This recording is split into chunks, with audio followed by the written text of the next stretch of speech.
Perfect. So I'm sharing a screen now. We're just going to go to chapters, like we said, chapters 3, 4, and 5, and quickly, and we're going to go through them. And you can let me know when you can see it. Can everyone see my screen? You should be seeing. 1 second. Chapter 3, the time value of money. Can you see that? If anyone can confirm that for me. Yeah, I can see it. Okay, perfect. All right. So let's go straight ahead. Like I said, you have access now to the homework from last week. Finally got it to make sense. So you have until Monday 12 midnight to complete that homework. And of course, next week's Thursday is the quiz from chapters 3, 4, and 5. Well, 1, 2, 3, 4, and 5. The quiz is going to be the extension of the class, which is 2 hours. And I have not complete, but you know what? It's going to be for 2 hours. So that's 120 minutes. So what we're going to do is we're going to give you 40 questions. Okay. We're going to give you 40 questions for next week, and that is going to be 2 hours.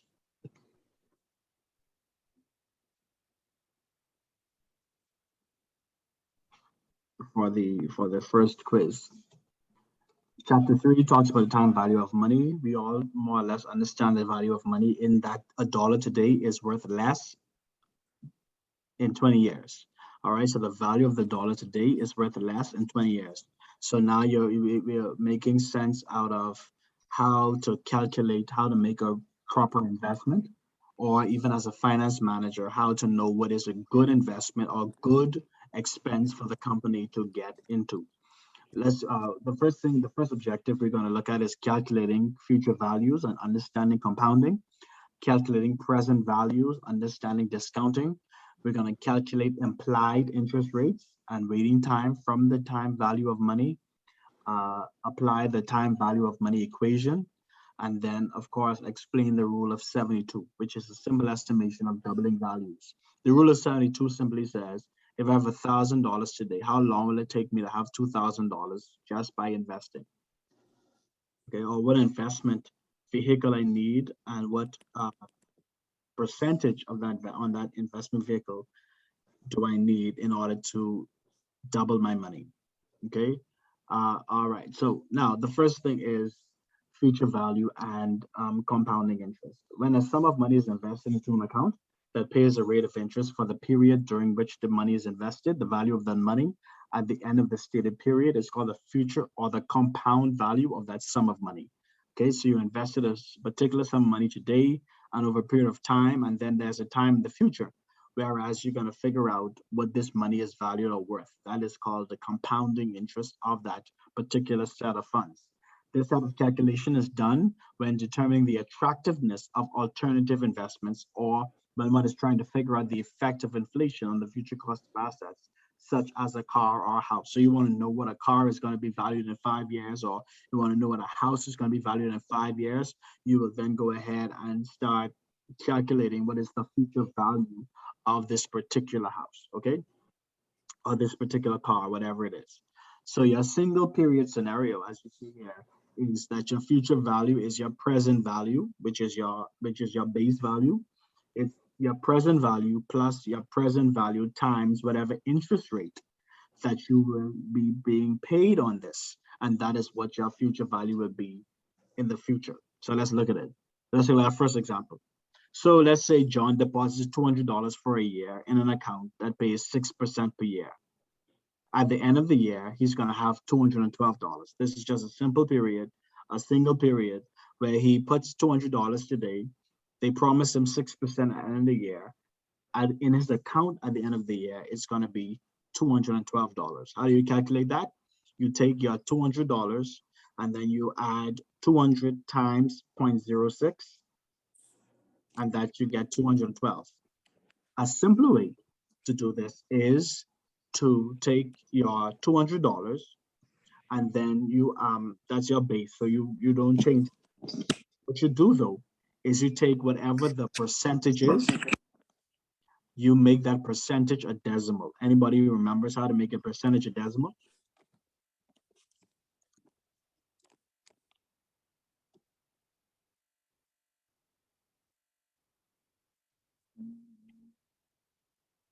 Anybody remembers how to make a percentage a decimal?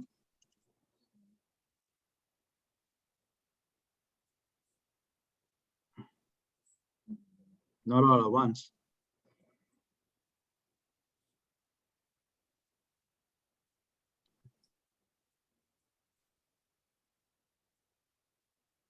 Anybody? Oh, wow. Sorry. Sure. I was trying to actually get my calculator out and stuff. Not a One problem. moment. All right. Yeah, anybody, just a calculation, how to make the a decimal a percentage. Sorry, how to make a percentage into a decimal. Divided by 100%. Right, you divide it by 100, right? So if you have 6%, you divide it by 100, that's 0.06. The simpler way to now find what's the future value is you add 1 to it. So you make that decimal into an integer, which is a whole number plus, okay? So you take your $200, you multiply it by 1.06, okay? 1.06, and then you get $212. 1.06, and you get $212. Simple. That's the simplest way that we can work out what that future value is. Now, what happens if it's a multiple period? Okay, so that speaks to if it's a 1 year investment. If it's a multiple period, what you do is you take the same $200, you multiply it by that same 1.06, but you put that 1.06 to the power of how many periods there will be. All right, you multiply it by how many period, you put it to the power of how many periods that particular scenario will be. So what happens is if John closes out his account after 3 years and he doesn't touch any money, he doesn't withdraw any of the money, he doesn't do anything with the money, just lets it sit there and accumulate interest over time, you have the compounding effect. Okay, so what happens now is you take your $200, you take your 1.06, and then you put it to the power of 3. Okay, because he gets paid interest once a year. Now be careful with the verbiage of what is given in the exam, because if they say it's done semi-annually, how many payments will be between now and 3 years? How many payments, how many times would interest accrue on this account? 6. Or be paid on this account? 6, right? So you put it to the power of 6. So you always want to make sure that you are keen to understand not just how much is paid, but how frequently is paid. And what you would understand also is the increase in frequency of the increase in frequency of the payments means the more money a person gets at the end of the day. All right. So for the second example here says if he gets paid 10 to in 10 years, he doesn't move his money for 10 years, he's going to have $358.17. Okay, so this essentially is how long-term investments work. The longer you have it sitting there, the more compounding interest works in your favor. Okay, so compounding interest is, like Einstein says, one of the wonders of the world. It's the 8th wonder of the world. It allows you to multiply your investment over time if it's not moved, if money is not withdrawn, if your interest is kept there, you continue to let the interest work itself out. Okay, so that's the simple thing about compounding interest. That's about as deep as we're going to get for the class. And so you will want to get in your mind how to calculate interest for a single period and how to calculate it for a multiple period. The only difference between the two is, of course, you take that interest rate, and then you put it to the power of how many times interest accrues within that particular period. And the key thing to figure out and to understand and remember is that you have to always watch how many times does interest accrue, and then you determine how many payments are done by that route. So let's talk about present value. So if, for instance, you want to know, okay, I need $5,000 in an account by 2030. How much do I need to invest today? And don't add anything else. What do I need to invest today to have that $5,000 in 10 years? About 9 years now, because you're looking at 2030. Okay, so what happens is your present value is equal to your future value, meaning what it is that you want to accrue or what it is when you want to have in your account in that particular year, multiplied by 1 over 1 plus whatever interest you're trying to figure out, and how many times will that interest be accrued during the year.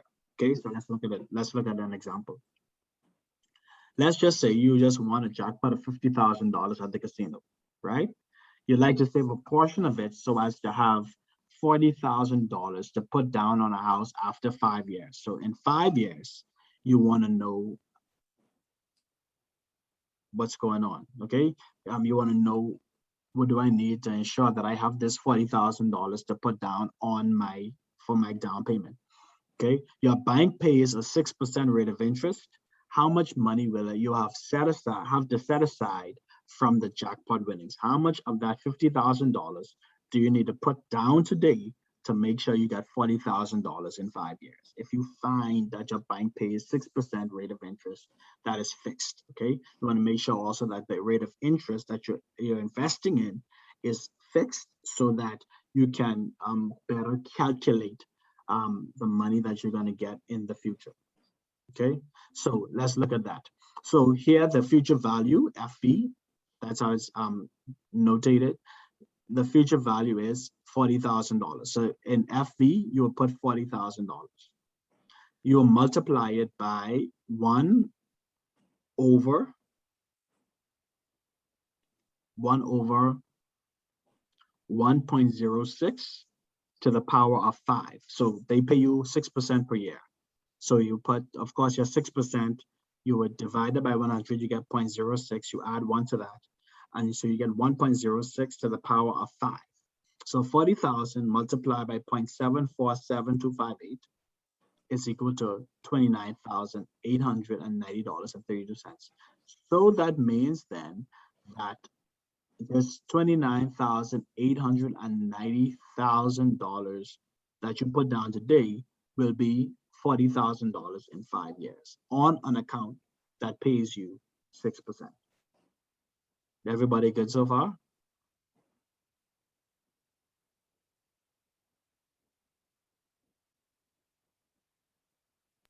Yes. Okay, perfect. Okay, so it isn't as hard as some people make it out to be. Okay, so let's look at this next part. Okay,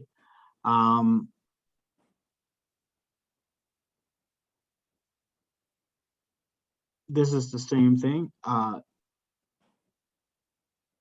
are just two ways that you work it out. You have FV equals PV times 1 plus R to the power of N, or you can write it as PV equals any of these one here, any of these here. So it depends on how fancy you want to get. All right, just depends on how fancy you want to get. This is, of course, what you learn in math when you are taking a particular equation and you are finding out other ways to write it. But let's just stick with simple. Okay, let's just stick with simple. So you can just choose FV equals PV times 1 plus R to the power of N, or PV equals FV times 1 over 1 plus R to the power of N. One is future value and the other is present value. This is how you work out future value. This is how you work out present value. Just always remember those two. All right. Now, let's talk about applications of the time, doubling of the money, the rule of 72. Prior to the time where calculators were developed, the rule of 72 was used to estimate the number of years required to double a sum of money at a given interest rate, okay? Prior to the time when you had calculators, the easiest way to figure out how to double your money is to use the rule of 72, which is simply this, okay? The rule of 72 is, if the rate of interest is, for example, 9%, it would take approximately 8 years to double your sum of money, okay? So you take your 72, you divide it by whatever the interest rate is, and that's how many years it takes to double your money. So for instance, if you want to find an investment and they tell you, okay, we're gonna pay you 3% on this investment, how long, no matter what money you put on this account, how long will it take you to double the money? You take your 72 divided by 3, you get 24. Is it? Yes, you get 24. So it'll take you 24 years on a 3% account to double your money. How many banks are now offering 3% on any product?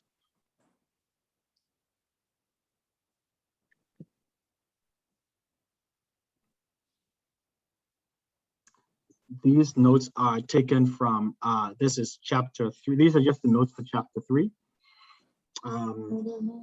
But I can share these definitely with the group. This is actually the same book, just another edition. This is the previous edition. So you would want to not previous edition. Sorry, this is actually the 4th edition. What I sent you was 3rd edition. They may read differently, but they're the same. Okay, but this all should be in what you would have read. But for all intents and purposes, I'm going to send you these notes. Okay, I'm going to send you these notes in the class. It kind of simplifies all those chapters that you would have read. Not a problem. Okay, so if you have an account and you want to know, okay, if I put this on this account that they're paying me 1% on, if you're using the rule of 72, it'll take you 72 years to double your money in that particular bank account. That's why investing is always a good option, okay, if you want to double your money.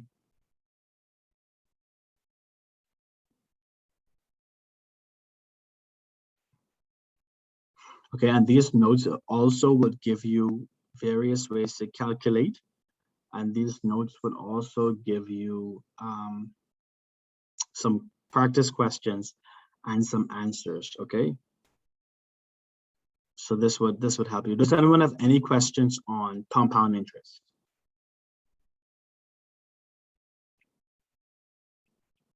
Any questions on compound interest?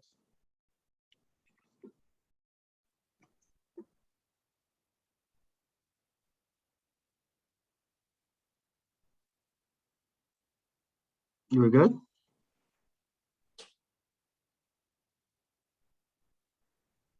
I can't hear anyone. I'm not sure if everybody good.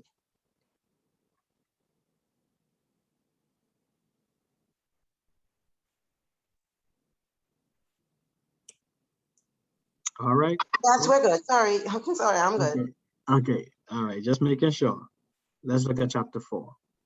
That means y'all could probably take this exam tonight then.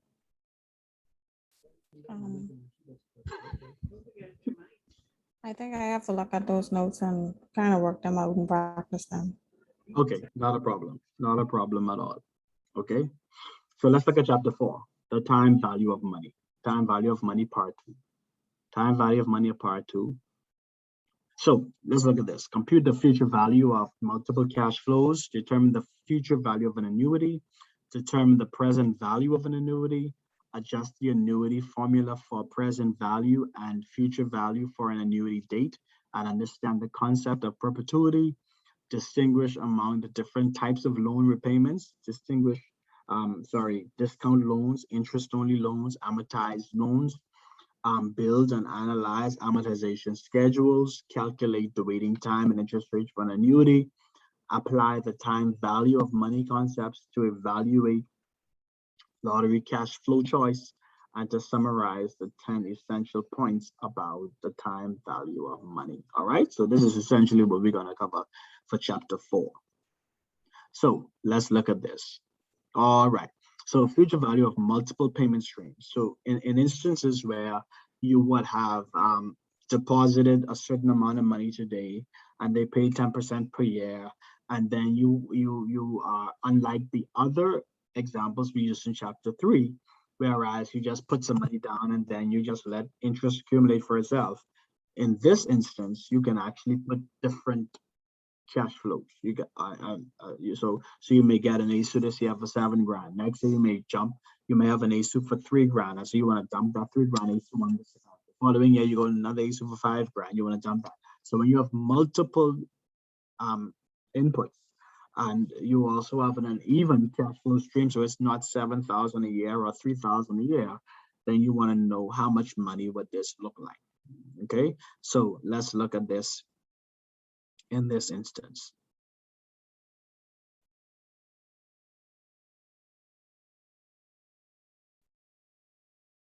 Are you still sharing the screen? Because I can't see anything. Oh, it's not showing again? Oh, No, what are you saying from my end? just a gray screen. Oh, let me see. It should say screen two. Anything now? Let me try. No, Let me try again. now your picture's there. Gotcha. Okay. Okay, good. We can see it. Perfect. All right. So I guess it's just small. can you see it? You can't see it clearly? No. No, we can't make it out. Oh, I don't know what happened. This was working just now. All right. Let me see.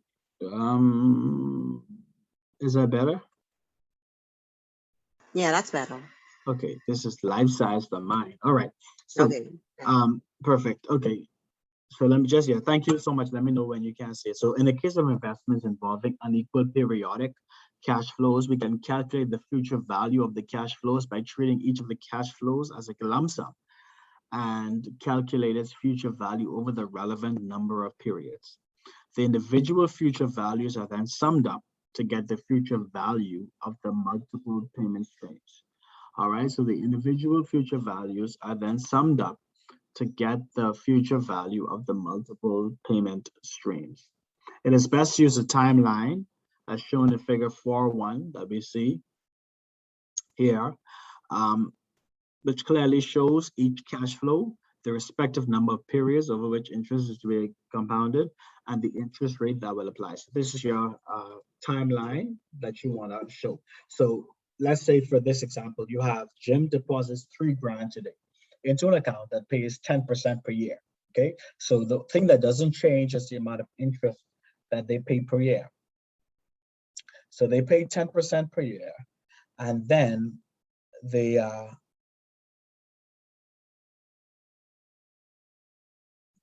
pay 10% per year, and so he wants to know how much money will he have at the end of 3 years. Okay, so each subsequent deposit is $2,000 higher than the previous one. How much money will Jim have accumulated in his account by the end of 3 years? So if he kept this money at home, he would have only had $24,000. If he kept this money at home, he'd only had $24,000. So here's what happens: interest is paid once per year. Interest is paid once per year. So here's what you're going to do: we're going to take out $3,000 and find out 1.10. 1.0 gas is 10% that he's getting for the year. And we're looking at 3 years. Okay. And so we're going to be working our way backward. So at T0, which is your first year, which is your base year, that's what we call it, he's going to have $3,000. At the end of year 2, sorry, at the end of the first year, he's now going to have $5,000 he's going to put there, multiplied by 1.10 to the power of 2, which is 1210, and the third year, he's going to put $7,000. You're going to multiply that by 1.10 to the power of 1, because this is 1 year more outside of his 3-year horizon. And the cash flow at year 3 is his 9,000 he's putting down, multiplied by nothing. So he's not getting the interest for that year. Okay, he's just getting he's not getting any additional interest for the year, just the 10%. So that's $9,000. Okay, so here's what it looks like. You've got your $3,993 plus your $6,050 plus your $7,700 plus your $9,000 in total at the end of 3 years. At the end of 3 years, he will have $26,743 in the bank. Now, or not even in the bank, but in this investment. If he didn't do that, he'd have just had $24,000. So over that 3 years, because he's getting paid 10%, he actually increased or added $2,743 onto his principal. Okay, $2,743 on its principal.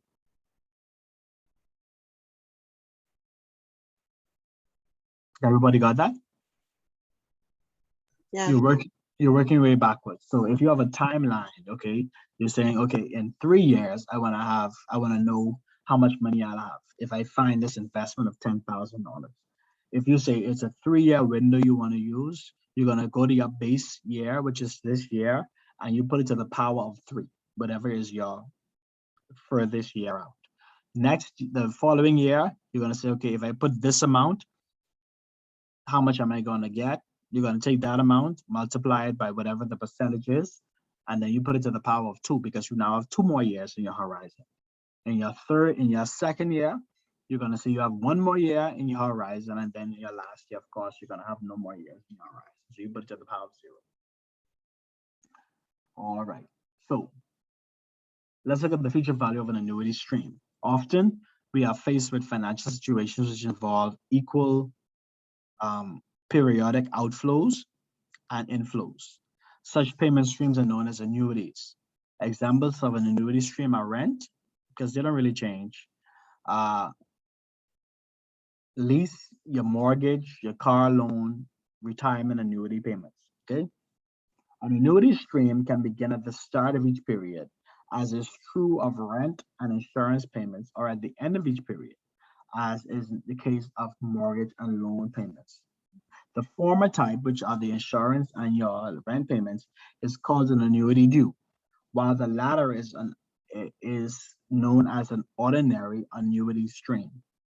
Okay, this section covers ordinary annuity streams. So these are those payments that are paid at the end of the month. Okay, so future value, when you're working this out, is you take your payment, which is the term used for equal period cash flow, what you're paying every month. You multiply that by 1 plus R, which is your rate of interest, to the power of N. N is always the frequency of your payments, or how many payments you'll be making. Take away 1. All right, so you're taking back the 1 that you added onto the interest rate earlier, and you put it over the interest rate. All right, so let's make it make sense. Let's look at this example. Jill has been faithfully depositing $2,000 at the end of each year for the past 10 years on an account that pays 8% per year. How much money will she have accumulated on the account? Jill has been faithfully depositing $2,000 at the end of each year for the past 10 years into an account that pays 8% per year. How much money will she have accumulated in the account? This problem could be solved by first calculating the future value of each of the year-end deposits for the respective number of years involved, and then summing them all up at the end of year 10 as follows. So again, we're going to work this like how we worked the timeline. You take your payment for that year, you multiply it by the interest plus 1, and then you put it to the power of how many years are left in your income stream, or sorry, in the stream of annuity payments that you're making. So in this first one, you realize it's $2,000, which is what you're paying every year. This 1.08 is your interest rate, which is 8% per year, and you have 9 years left in this annuity. So this is your figure here. So what you do is you do that for each of these years, and at the end of 10 years, you're gonna have $28,000. If she did not, okay, if she didn't touch the money, if she took the money and put it under her mattress, at the end of 10 years, she would have only had $20,000. But the mere fact that she was consistent in what she was doing, she now has added $8,973 to her account, which all this shows the power of investing and the power of compound interest. So compound interest can work for you or it can work against you.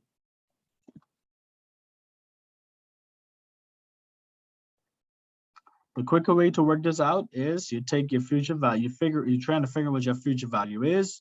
You take your payment, which is $2,000. Your R here is your interest. So you make that 0, you make that 0.08. Your N here is 10 years in advance, okay? So you have $2,000 here, and when you work this out, this comes to 14.486562, and you get the same thing. All right. So for the purpose of the exam, you won't have time to work all this, because what if I give you a 20-year annuity, 30-year annuity? You're not gonna sit there and work this whole thing out. All right. If I give you a 30-year annuity, paid, if I give you a 30-year annuity and you're paying $5,000 per year, work that out for me. Paying $5,000 a year for a 30-year annuity in an investment that pays you 5% per year. What's your future value? Anybody could work that out for me? Repeat that again, please. You're paying $5,000 per year for a 5% investment over a period of 30 years.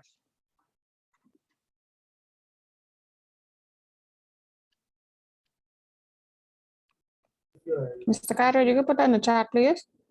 Sure.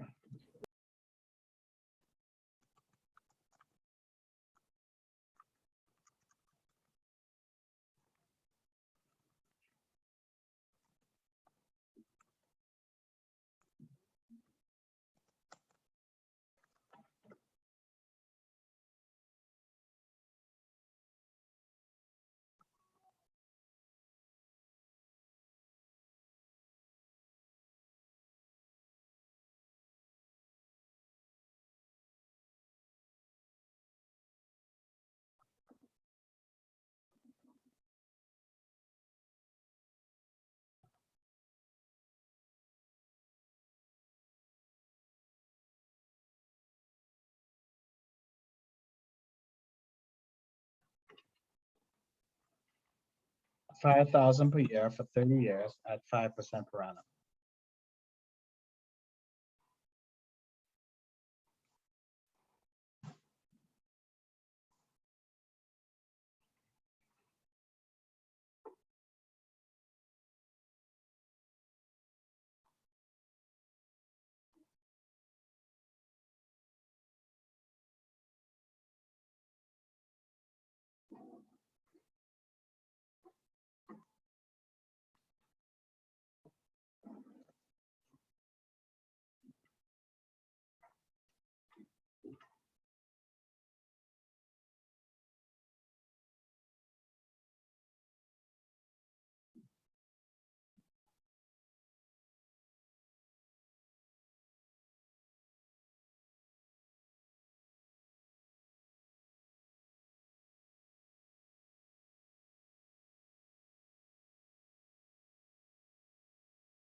Everybody got it so far? Anybody got it so far?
Anybody want to take a stab at it?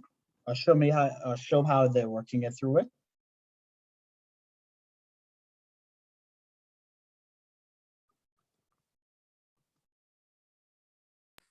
So far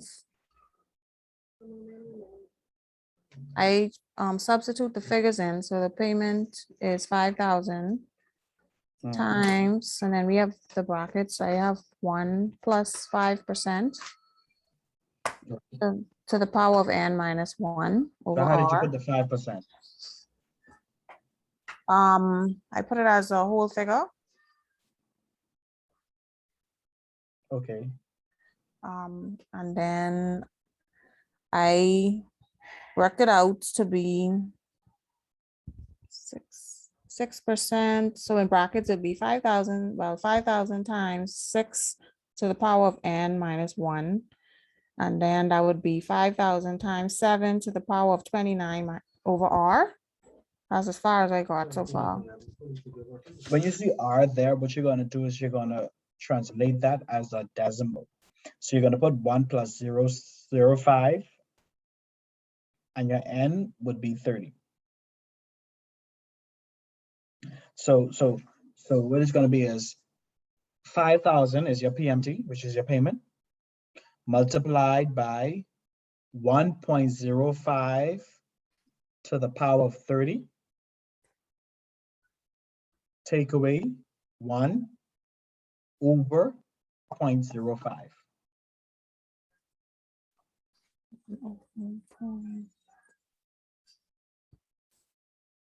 Oh, okay. So do it as a decimal, not as.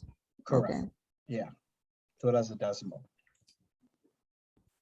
So that's how you would work it out. 5,000 is your PMT multiplied by your 1 plus R is 1.05, because that's your 1 plus 0.05, which is your 5%. So that's 1.05 to the power of n, because you're paying 30 years. Okay, I got you. Yeah, multiply and subtract 1 over 0.05. Okay, and that's how you get your answer.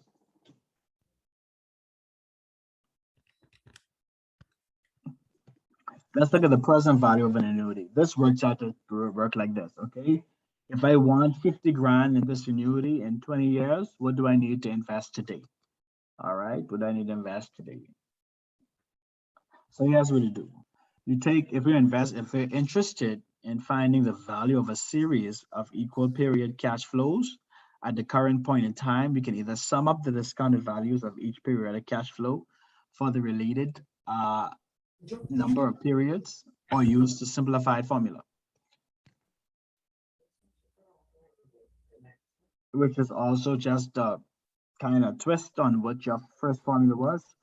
So you take your PMT, you multiply it by 1 minus 1 over 1 plus R to the power of n, all of that over R. So you just transpose it and you put in your numbers as necessary. Okay, so your PMT in this instance, as we used with the last example, is $5,000. 5,000, and you multiply by 1 minus, in brackets, 1 over 1 plus 0.05 to the power of 30 over 0.05.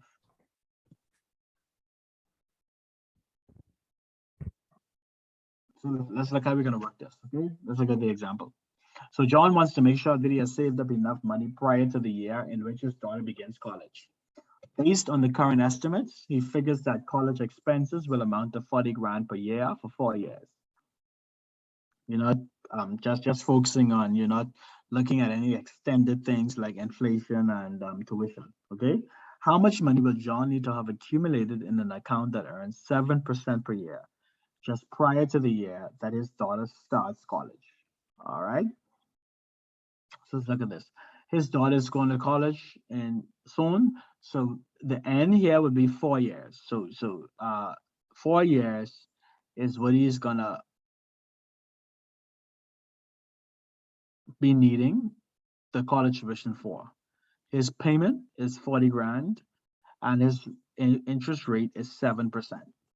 Okay, so the way that you work that out is you take your present value, you work that now you take your 1, you worked out the second value, second part first. All right, so you take your 1 minus 1 over 1 plus 0.07 to the power of 4 over 0.07.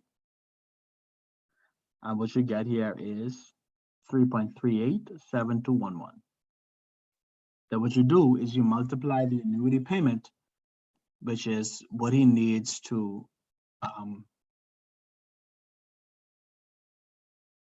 put in, okay? Then multiply the annuity payment by this factor to get the present value.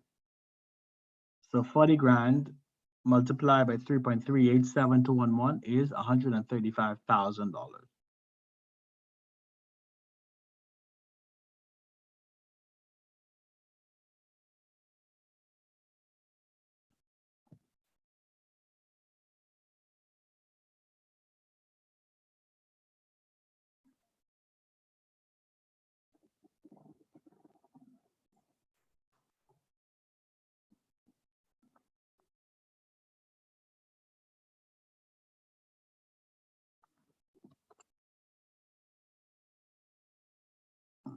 Okay. Let's look at annuity due and perpetuity. Annuity due and perpetuity.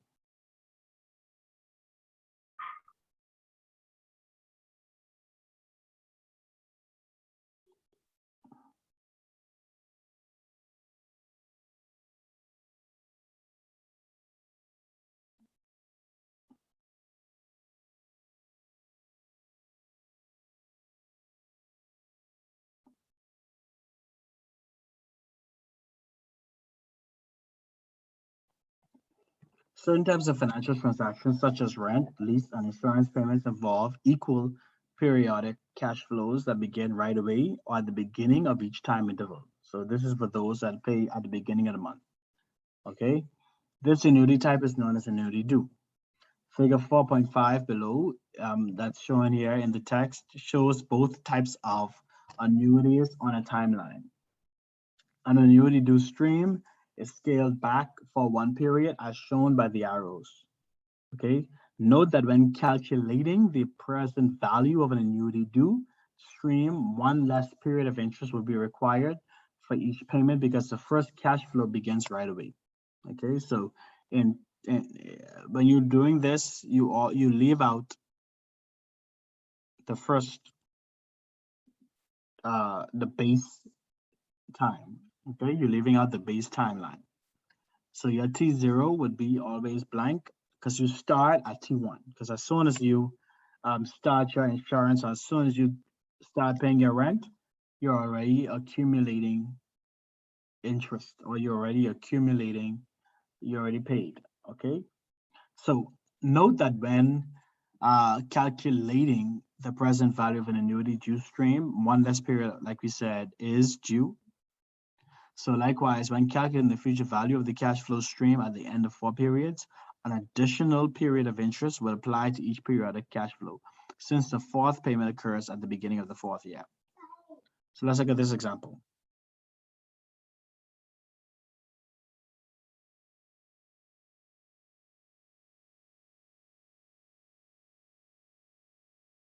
One second for me, please.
Okay, so let's take an example of what this would look like.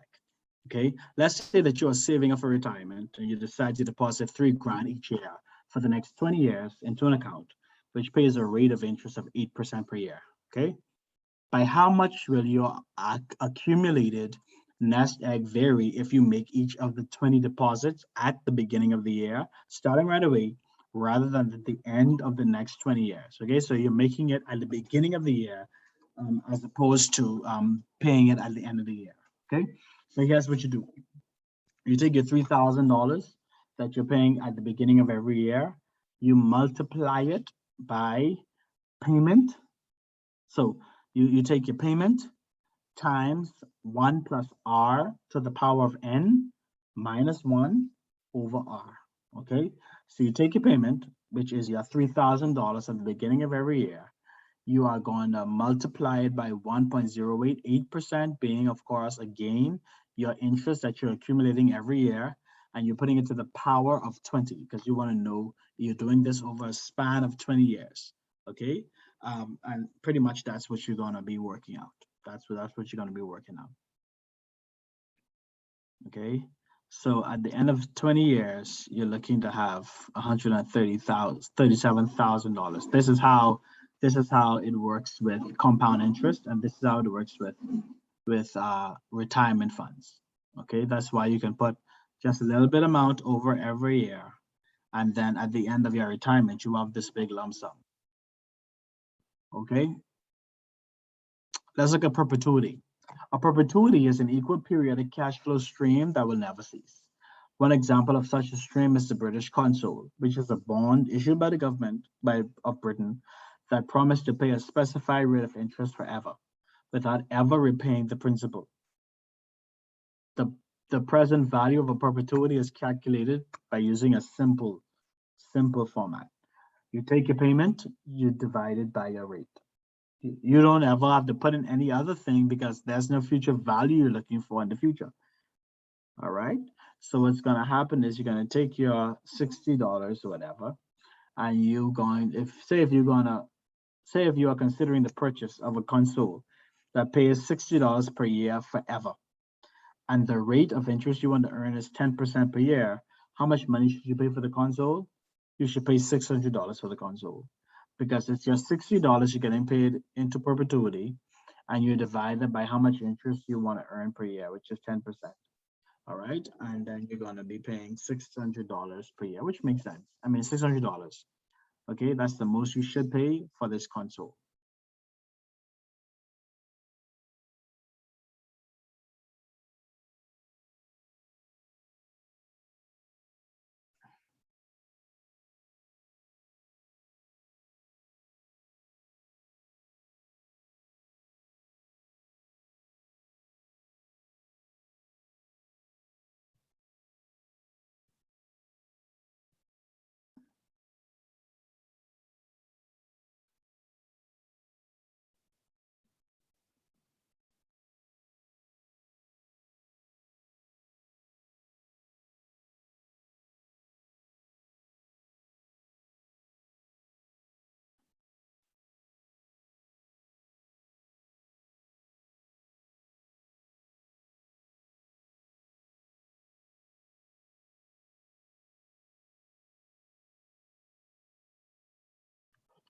All right.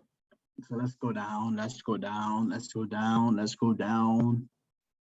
Let's look at amortization schedules, okay? An amortization schedule is a tabular listing of the allocation of each loan payment toward interest and principal reduction, which can help borrowers and lenders figure out the payoff balance on an outstanding loan. So you want to know what is going to be my payoff at a certain time in the future, then this is what you use for a loan amortization schedule. So you may be asked to prepare a loan amortization schedule. You start with your beginning balance. You figure out what your payment is for that year.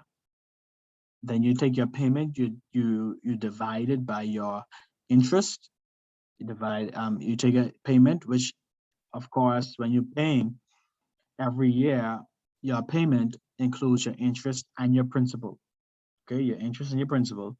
And then you look at your ending balance. So what happens is you take your beginning balance, you subtract your principal reduction, which is a 6,554, and that's how you get your ending balance of 33,448. So you would say at the end, the loan payoff amount at the end of 2 years is this 26,241. So you want to know, if you take out a loan this year for $40,000, you want to know how much will this loan be valued at, and what payoff would it be in 3 years? It'll be $18,313. So if you have a separate investment and you want to know, okay, at the end of 3 years, I want to pay this thing off, how much will this balance be? This is how you calculate that. Okay, and so you will know how to work your other investment to make sure that you have the $18,000 saved by the end of 3 years.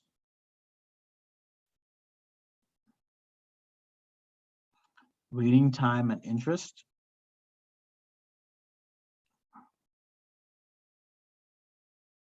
Waiting time and interest, okay? Problems involving annuities typically have 4 variables. That is the present value or the future value of the annuity stream, the amount of the annuity, the interest payment, and the number of annuities. So these 4 variables always are involved in calculating annuities.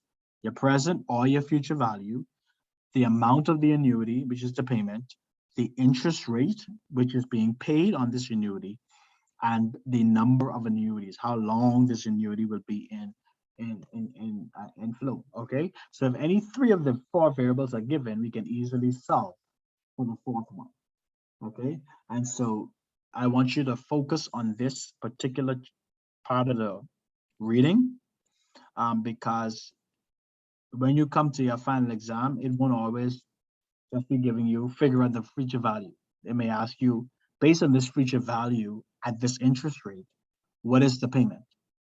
Or they may say, this is your payment, this is your future value, what interest rate would you be paying to get to this future value? Okay, so you would want to know how to twist it up and how to understand the concept of it, so that no matter how it comes on your on your exam, you would know what to do. All right, so the rest of this chapter here is really only more or less just examples upon examples. The key to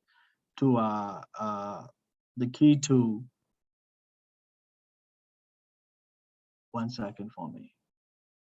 Just want to make sure that we covered that part. Okay, the key to equations is constant practice of it. Okay, the key to equations is constant practice of it. So that's 3 and 4. I've already sent it to your book, sorry, to your WhatsApp. So 3 and 4, you can read that on your own, and we're just going to deal with chapter 5, and then we're going to finish for the night. All right, what does chapter 5 talk about? Chapter 5 talks about discussing how financial institutions quote interest rates and compute the effective annual rate on a loan or investment. 2, apply the time value of money equation by accounting for compounding periods per year. 3, set up monthly amortization schedules, which basically lessons 2 and 3 are a repeat of chapter 4. Explain the real rate of interest and the effect of inflation on nominal interest rates. Summarize the major 2 premiums that differentiate interest rates. Understand the implications of the yield curves, and well, the objective is amaze your family and friends with your knowledge of interest rate history, but we ain't got to worry about that. All right, so how do financial institutions quote interest rates? We must understand, if nothing else you remember, interest rates is the cost of borrowing. Interest rates represent the cost of borrowing, and interest rates reflect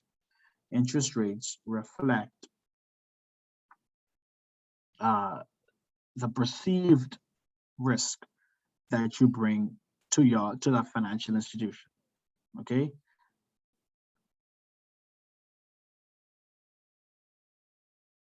So let's look at it again. Let's look at this next part. So when we talk about how financial institutions quote interest rates and why we sometimes refer to interest rates as the price to rent money, let's look at a simple example. When you deposit money in a CD at a bank, the bank is technically borrowing your money, and because they're borrowing your money, they're paying you interest. Okay, for paying you interest. Let's assume that you purchase a CD, or like we call it a fixed deposit, for $500 with a promised annual percentage rate of 5%. The APR, or the annual percentage rate, is the annual rate that you earn by investing, or the charge for borrowing. So you were charging the bank to borrow your money. Okay, but when you put your money in a deposit account, you're charging the bank to borrow your money. And although the financial institution quotes 5% interest on an annual basis, these institutions in fact often pay interest quarterly, monthly, or even daily. The period in which the financial institution applies interest is the compounding period, and the frequency of times at which it adds interest to an account each year is the compounding period per year. Okay, so let's look at this. So when you look at this, if you have an annual percentage rate of 5%, that means your periodic rate is 5% because you're getting paid once per period, which is once per year. If you're paying quarterly, it's 1.25. If it's monthly, it's 0.4167. And if it's daily, they're paying you 0.013699% per day. That's why it's so important to understand that the more you're making deposits, the more you can make, because each day, if they're paying you daily, they are accruing interest. Okay, so that's how it works. That's why you can owe a bank some money in your credit card, and next month, next year, what you owed beginning of last year is totally different than what you owe now, because they accumulate interest on a daily basis. So every day you don't pay your balance, they're going to be adding interest on your balance that is owed. Okay, that's why you have to be very careful to pay off credit cards as frequently as you are able to. But what happens then, though, is that if interest is paid more than once a year, you have to figure out what is the effective annual rate. Because if they tell you 5% per year, if they are paying you twice or 3 times or 6 times or 8 times per year, they're not actually paying you 5%, because they're actually paying you every time they accrue interest. Okay, and whatever that balance is at the time of them accruing interest, that is what you're being paid. So you have to figure out what's the effective annual rate. That's why in the United States now, it's now mandated that they put what the face value rate is. So that's the rate they tell you in this credit card is 18%, but they also have to tell you what the effective annual rate is, which is the 18% plus whatever else, because of the amount of times they accrue interest on this account. Okay, so let's look at this again. Sorry, going too fast. Can you see this screen? I'm not sure. It's a textbook. Yeah. Okay, perfect. All right. So let's look at this. With annual compounding, you get 5%. With quarterly compounding, it's 5.094% that you're actually paid or being paid. If you're going to be compounding monthly, it's actually 5.1162, because you're taking your 5%, you're dividing it by the 12 times you're getting interest on your account, and you're putting it to the power of 12%, or sorry, 12, because you are being paid 12 and they're giving you interest 12 times. That's why your effective annual rate is 5.1162%. Effective annual rate, just for clarity, is going to be in your exam. Okay, on the test, on the quiz, as well as on the final. Just a heads up. The effective annual rate is going to be in your quiz. What's the effect of compounding periods on the time value of money equations? We'll skip this. We won't put this on the exam. Let's look at consumer loans and amortization schedules. Twice in this chapter, you've seen that the monthly payment is not 1/12 of the annual payment. Okay, you would see that just because they say you're paying $1,200 a year doesn't mean that you're paying $100 every pay period, because for each month, interest rate is accumulating on that payment. So if you're paying off a loan of $25,000 over a 6-year period with an 8% annual percentage rate, the $5,407.88 ordinary annuity calculated in the previous chapter was an annual payment. Let's just stick to this payment here, this example. Your interest expense for the month, okay, this is how you would determine what your interest expenses for the month, or what you're actually paying in interest. Because like we said, it's not your, if you're paying on a monthly basis, the quoted figure that they give you when they say, oh, you're only paying 16% per year, that's not true, okay? How you determine your interest expense for a particular month, you start off always with the beginning principal balance. Beginning principal balance is, what is my balance on this loan as at this month, the first of this month? So you get your beginning principal balance, you multiply it by 0.08, which is your interest rate, and you divide it by 12 because you're paying this 12 times per year. Okay, you're making payments 12 times per year. Always remember this equation here. Interest expense for the month, beginning principal balance, multiply by 0.08 over 12.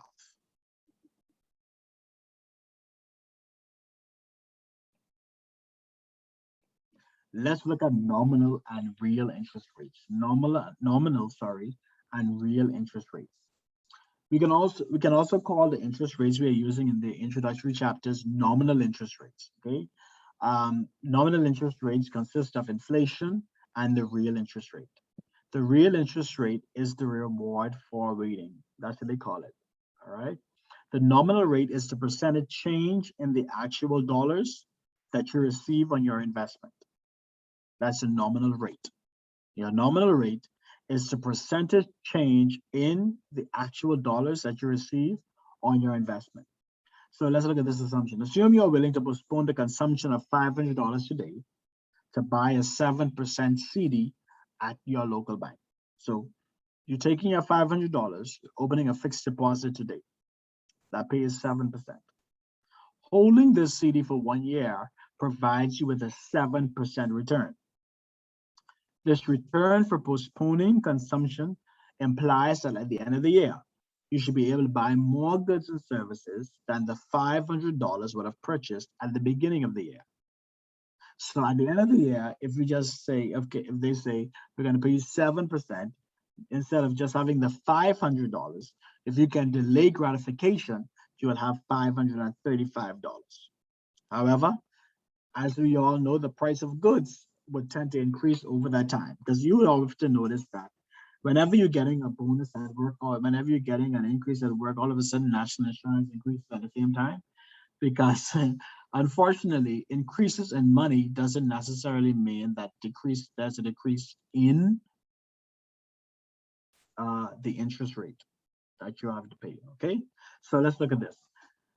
As we all know, however, the prices of goods and services tend to increase over time because of inflation.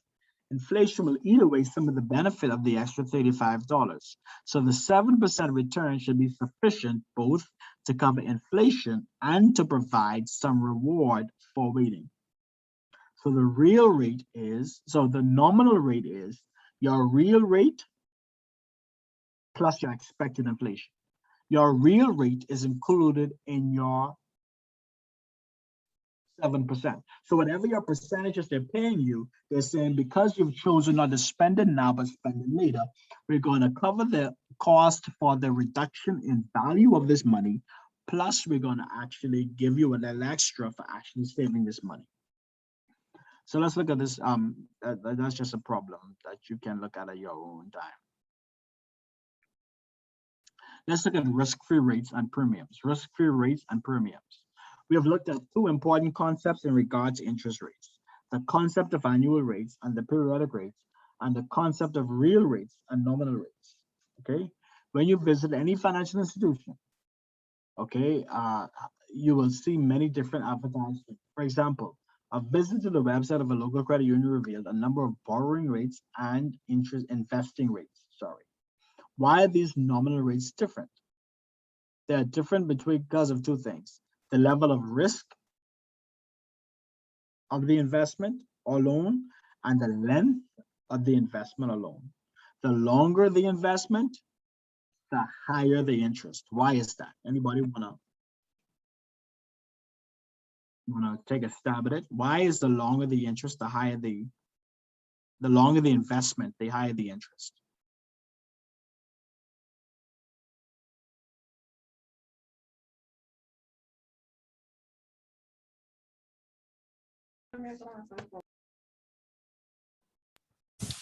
If they hold in the funds for a longer period of time, they can invest them into the long-term capital markets and they gain a higher return on it also. Correct, correct.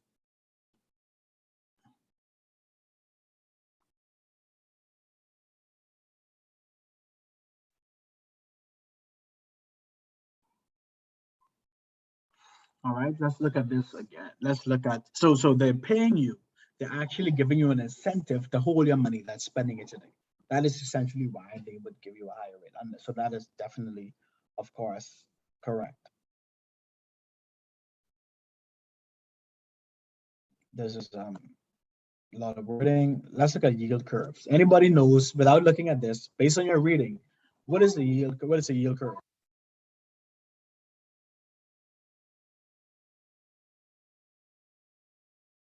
What's the yield curve? Anybody? Based on what you would have read. I guess a graphical slope of the money, the interest earned on the investment over a period of time. Correct. And what's on the x-axis and the y-axis?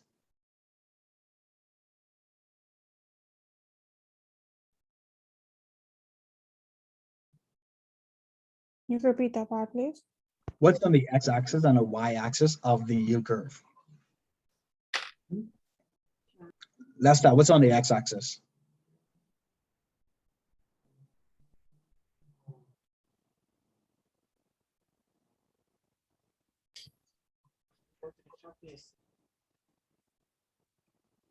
X is lateral, right? Yes. Okay, that's the interest rate.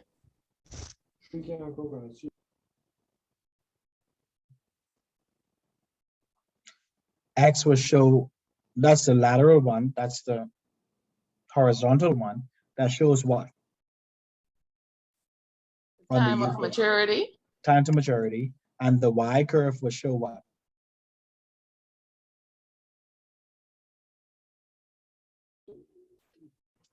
The interest.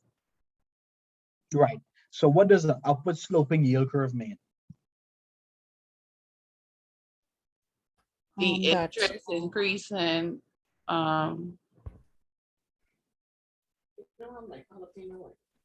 Upward sloping yield curve.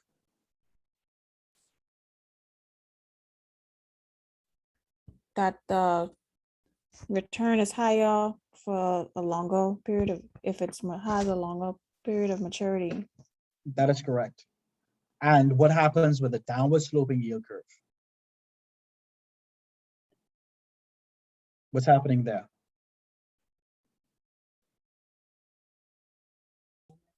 The opposite.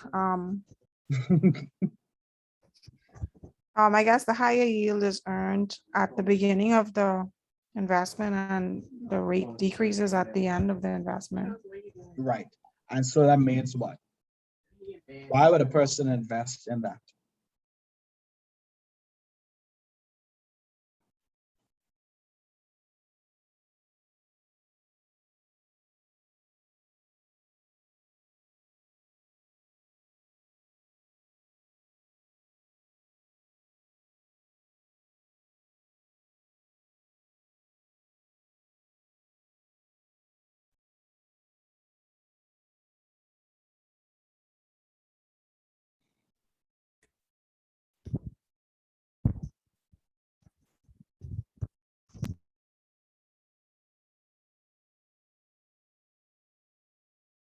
What kind of investment would that be, though, Mr. Carter? Where you start off with the higher interest at the beginning and a lower interest at the end. That can be more or less what they call a balloon. How do I put this? A balloon loan. So that means then that you're paying the bulk of your loan back at a particular time, and as time wanes on, you're paying less. So you're paying back the majority of your loan at the beginning, and over time you're paying less and less until it gets to zero. So you're not paying consistent payments every year or every month. You're making balloon payments. You're making big lump sum payments at the beginning and then smaller payments at the end. So that would be an example of a. So when you think about interest rate, don't only think of interest as paying you. Think about interest that you're paying out as well.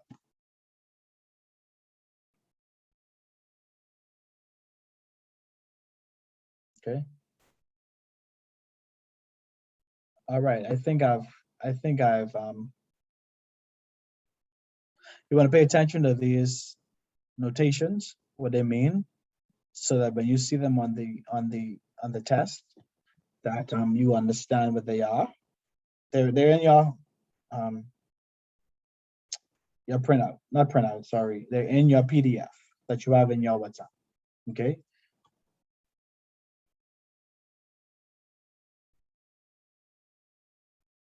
So I'm gonna take away some of the pressure from today. We're gonna end class now at 7:15. But bear in mind, your exam is next week. Sorry, your quiz is actually due next week. You should see your quiz in the portal by this weekend. I will let you know when that quiz is due. Sorry, when the quiz is in the portal. I will confirm that for you. And next week we'll start our next chapter. All right. So you have a homework and a quiz due. That's a lot. I saying that just now make it sound like a lot, but it ain't too much. It's better than having it this week. What's that? The quiz? Quiz. Yeah. You'll have your quiz and it'll be due by next week. You'll have your quiz and it'll be due by next week. All right. If you know anybody else who's in the class who's not in this class and who's not been in any class, please advise them that this is what it is. I've sent in the group though, so chapter 3 and 4, it has an easier flow. Chapter 5, you have to actually read the chapter, but I've gone over in chapter 5 essentially what you'll need to know for the quiz. So next week your homework is due by Monday and your quiz will be due by Thursday. Okay. When you do your homework, it's kind of gonna make easier to do your quiz.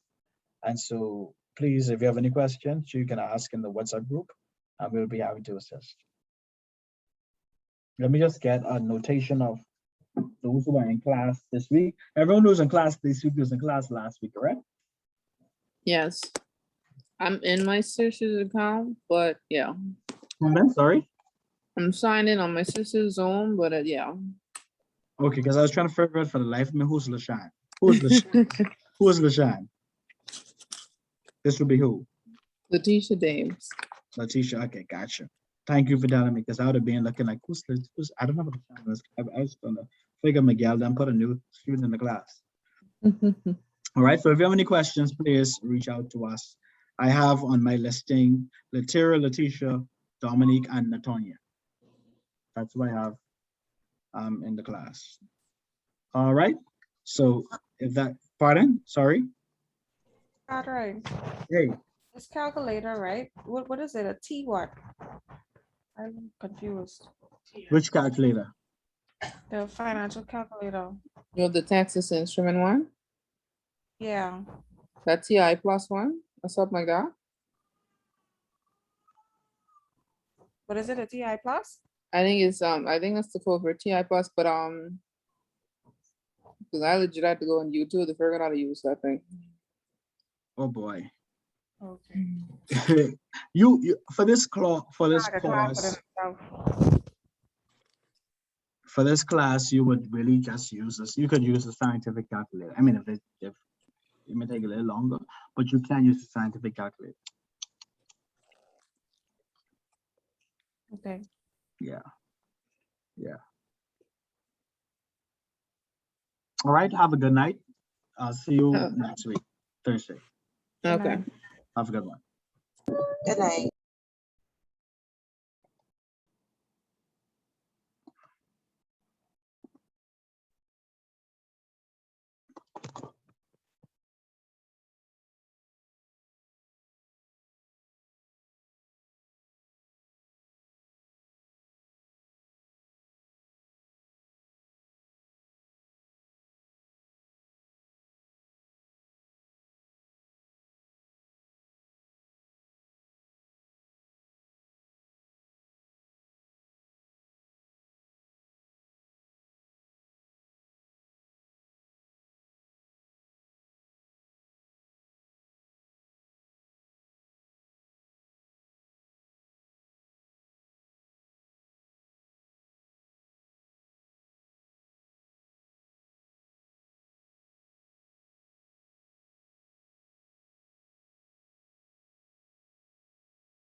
that's gonna be